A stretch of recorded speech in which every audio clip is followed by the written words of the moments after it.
Hi everyone, it's Amy Caroline again. It's Amy Caroline. Welcome back to a brand new video. Welcome back to my channel. So today's ghost train story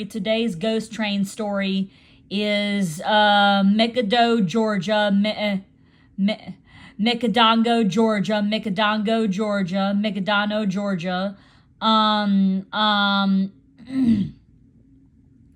Mi, Mi, Mikadoff, Georgia is a ghost train story.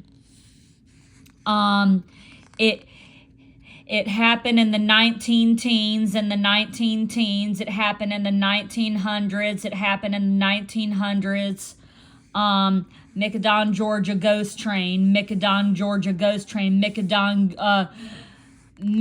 Georgia ghost train. Mikadon, Georgia ghost train.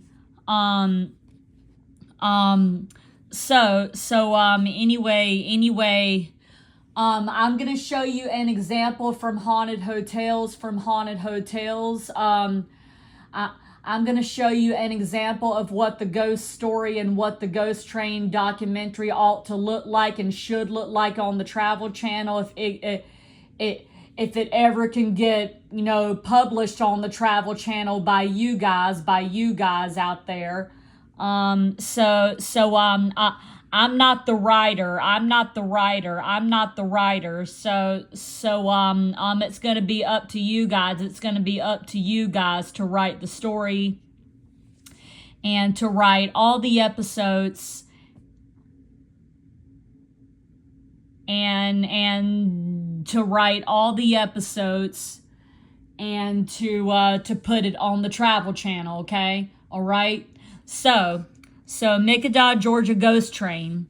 According to local legend, a train approaching Mikado, Georgia in 1919 wrecked with such devastating force that all of the passengers and crew aboard were killed.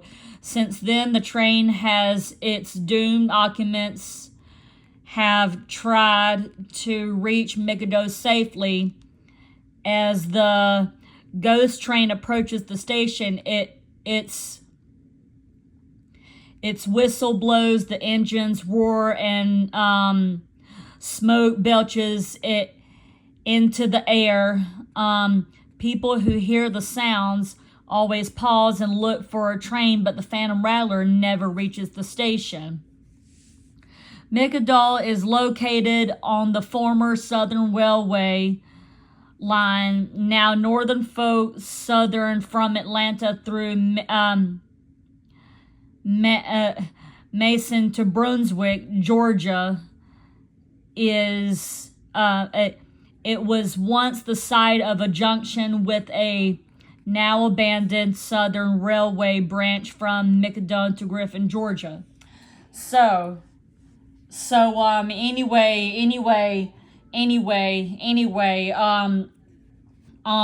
It happened in the year of 1919. So like I said, it happened in the 1900s, and the story has to go back in time when the episode and the documentary gets published on there.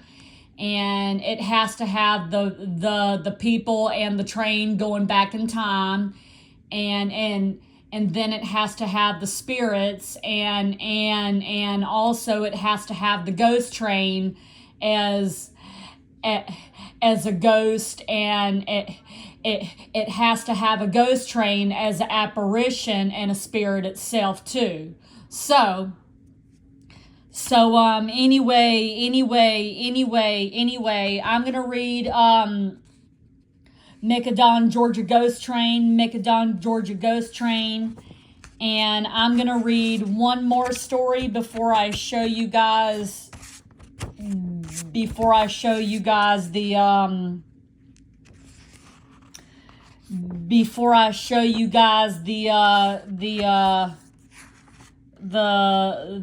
episode, okay? All right.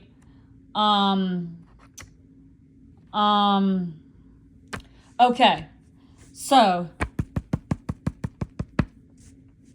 This one right here, this one right here, this one right here. The Suffolk Ghost Light, the Suffolk Ghost Light, the Suffolk Ghost Light. Okay, Suffolk,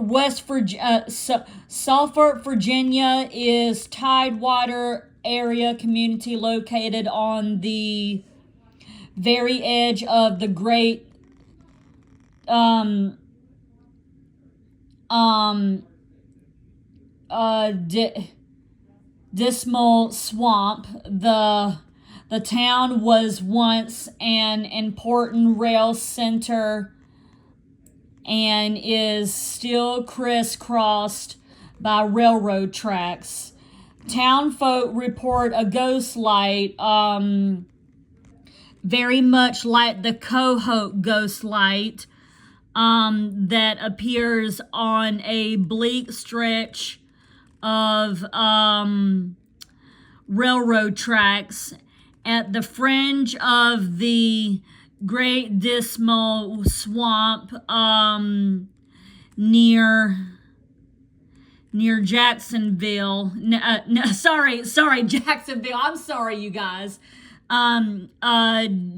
Jackson Road. Excuse me, Jackson Road. The road is a country lane close to the North Carolina border. People who've seen the light report a glow that suddenly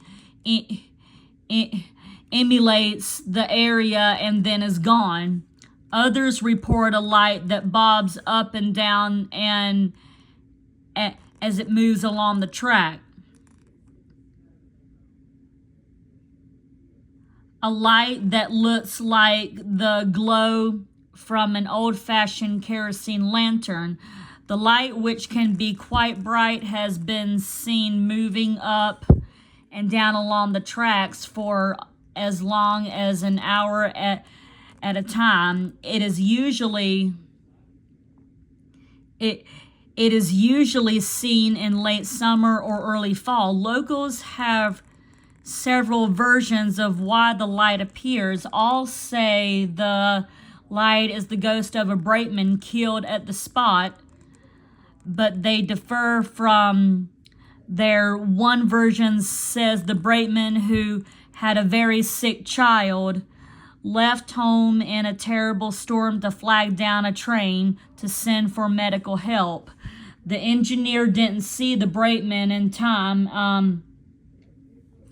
The engineer didn't see the brakeman in time and ran him down, decapitating him. Others say the brakeman was trying to flag a train to warn its crew of a tree down across the tracks by a storm when he was hit and killed. Finally, many people say that, like Joe Baldwin from the Mako light, the brakeman was killed by decapitation in a train wreck. Folks say that the brakeman is wandering the railroad tracks through eternity, still looking for his head. So the story has to go back in time.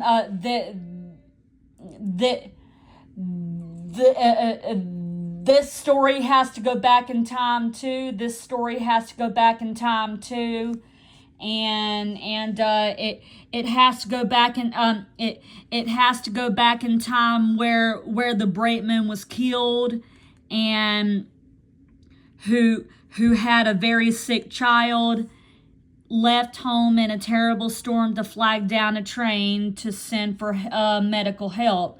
The engineer didn't see the brakeman in time and ran him down, decapitating him.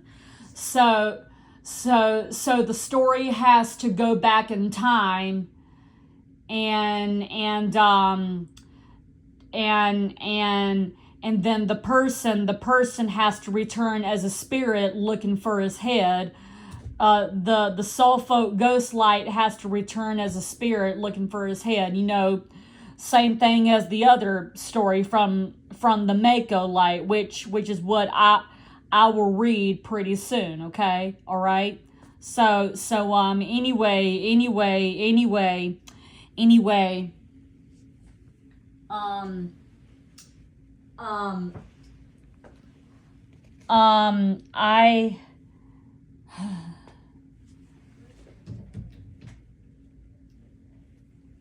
so, anyway,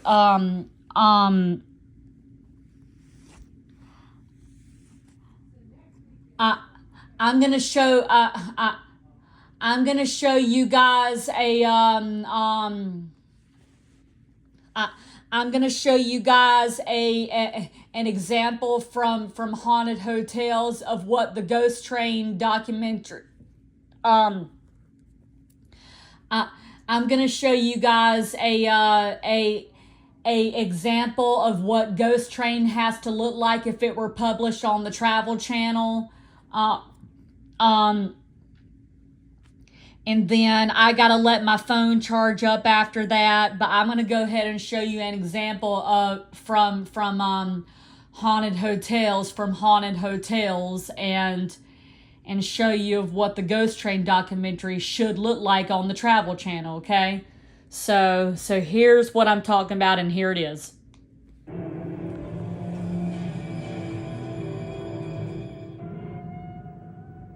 Telling ghost stories can be fun around a campfire. But when the ghosts are the ones talking, it's positively terrifying. From adultery to murder, these hotels hold dark secrets, stories that would have been lost forever, locked within these walls. But history comes alive again as the ghosts of the past return to tell their tales. In this luxury London hotel, guests say a ghostly murderer returns to the site of his evil deed. He was terrified of when we go back into that room. In Massachusetts, Cambridge. two sisters loved the same man. Now it seems they're back from the dead to continue their feud. I never fail to feel that very uncomfortable. Sorry, guys, my feeling cat Someone is saying, here. "Go away," we want to be alone. And in the south, the vision of a female spectre shatters the calm of this French Quarter courtyard. I'll never stay in Cottage 4. Never. This is a world where stories, once silenced by death, come back to life. Where spirits speak.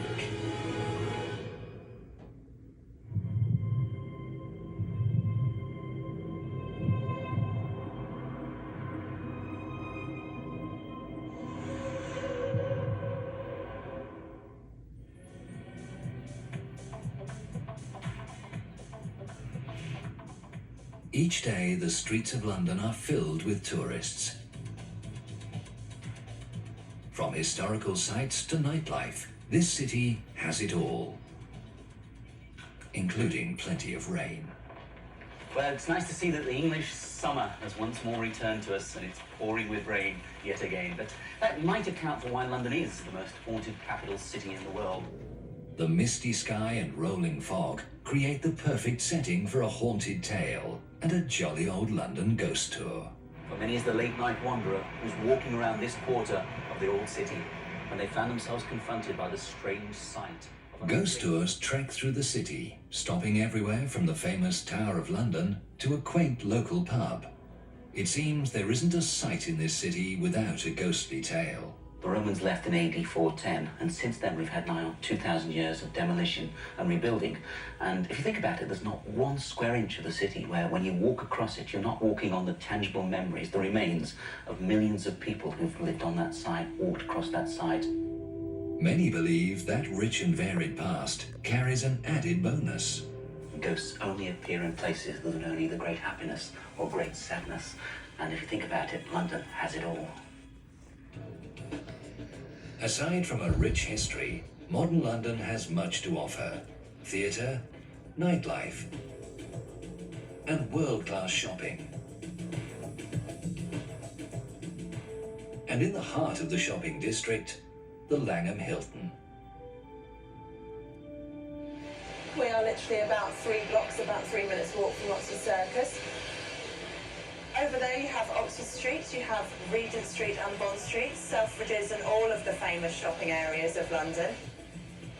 In its time, this was considered the utmost of luxury. The Langham opened its doors in 1865, and for the past 140 years, tradition has been a mainstay here. But some say that afternoon tea and staff in traditional dress aren't the only things that are left over from times gone by. Locals believe the hotel is haunted, and ghosts from years past lurk amid the confines of the private rooms. We received a letter from some clients that stayed here about a year ago. It was a mother and daughter, and they were in for 3 nights, and on the 3rd night both felt a presence, and the beds were shaking. The shaking roused the women, and out of the darkness, an evil set of eyes was staring at them. Obviously frightened both of them to the point where they didn't even talk about it until they were on the journey back home. Several other guests have reported similar experiences, and while the hauntings are not always alike, they often happen in the same room. We're actually standing outside the most famous room in the hotel at the moment. This is room 333, which is allegedly one of our very haunted rooms.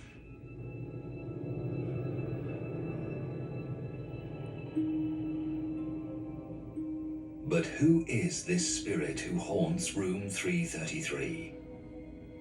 Staff here say it's the soul of a killer, and in the late 1800s, room 333 was the site of his evil crime. A bed that shakes violently, sinister eyes that peer out of the darkness, and an evil presence that fills the room. According to eyewitness accounts, London's Langham Hilton Hotel is haunted, and the staff here believe they know the identity of the spirit that visits guests here during the night. There is the story of this doctor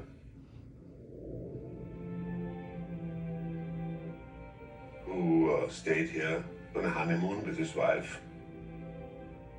When the newlyweds checked into the hotel, they seemed happy and very much in love. They had a private dinner, and it was very romantic. And obviously retired to their suite at the front of the hotel. But behind the happy facade lay a terrible secret. Just before their nuptials, the doctor learned his wife was having an affair. But he did not confront her with the betrayal. He had another plan.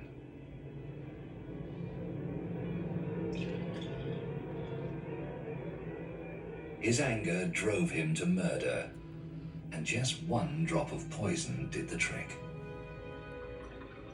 The young bride had no idea she was toasting their union with more than just champagne.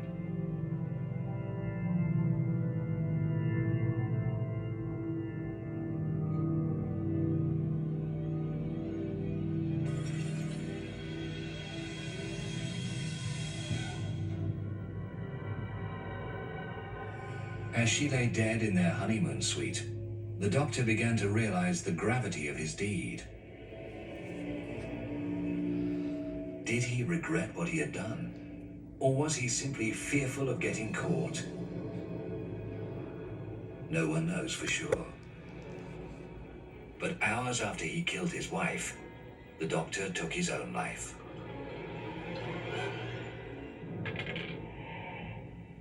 He killed her. And then he committed suicide as well. Over a century has passed since that fateful night, and staff say the spirit of the doctor still lingers within the hotel walls.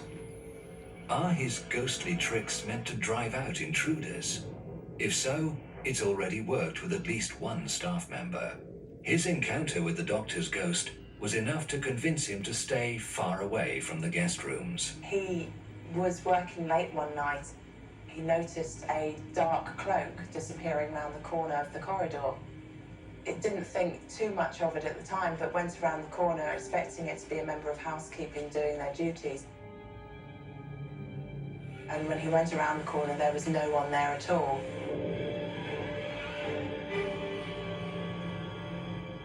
He's still a little shaken by it, but that's probably why he works down on concierge now with the guests as a way to, he's away from the bedrooms now. But not everyone can simply retreat to the lighted safety of the front lobby. And so, the unsuspecting guests staying in room 333 continue to recount their terrifying experiences. In the early hours, he was woken, and on the opposite side of the room, he could see it like a fluorescent ball of light hovering in midair. And it was drifting very slowly towards him. And as it did so, it took on the form of a man in full evening dress. And he watched the man come towards him. And then he called out, "Who are you? What do you want?" And this seemed to annoy the spirit because it came at him a lot faster. And he panicked and leapt out of bed, and whereupon the spirit disappeared. But he then was terrified and wouldn't go back into that room. Is it the doctor? Or is another spirit lurking in the dark? One member of the staff brave enough to spend the night in room 333 awoke to a loud bang.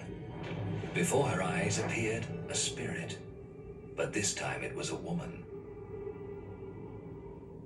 I kind of feel special that maybe there is a message there somewhere, you know. Perhaps the doctor's wife still lingers at the site of her cruel death, determined to protect female guests from a fate like her own. I can only draw from myself and say maybe she's sort of warning us. Whatever their intent, staff say the ghosts of the Langham remain, forever tied to the site of their tragic demise. It would be odd, I suppose, if we were to be asked and we had no history of any ghosts. I think it is quite accepted that a building of this kind, of that age, has had ghosts.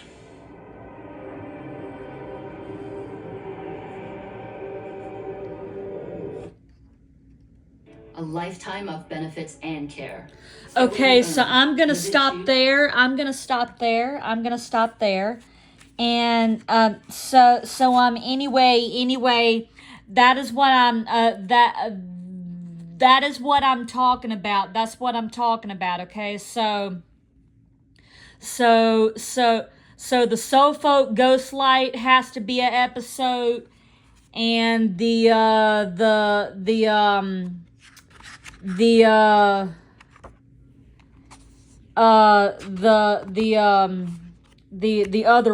other one I was reading. Oh, here it is. And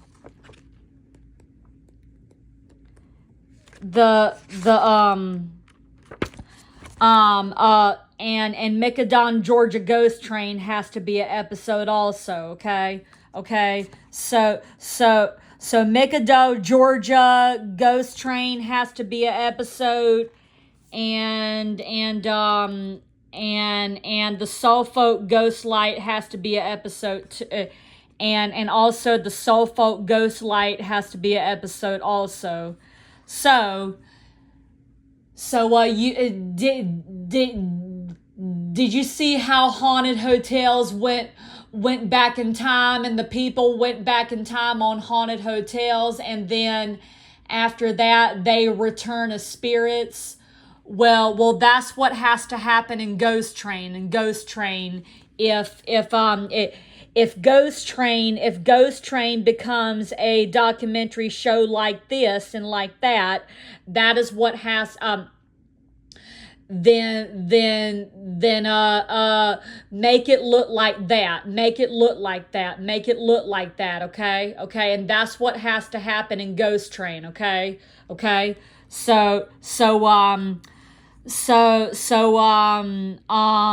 hopefully the Suffolk Ghost Light and McAdoo, Georgia Ghost Train will become episodes on the Travel Channel and History Channel also, and hopefully we will see it. Hopefully we will see it too when it comes on TV.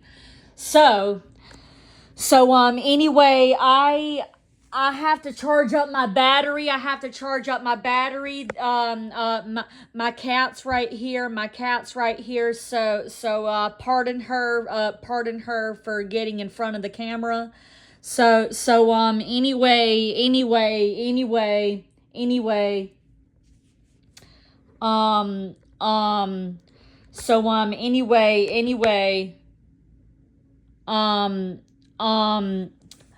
I hope you guys enjoyed that.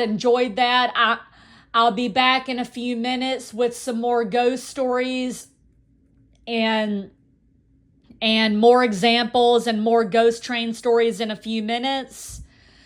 I'm going to take a quick break and watch this, and then after that, I'll be back for some more stories, okay? Okay? All right? So give this video a thumbs up, subscribe, and ring the bell. And I will see you guys later. Happy haunted travels to you guys, and happy ghost hunting, and happy amateur ghost hunting and ghost watching and ghost TV shows and ghost train shows to you guys, okay? Okay, bye everybody. Bye.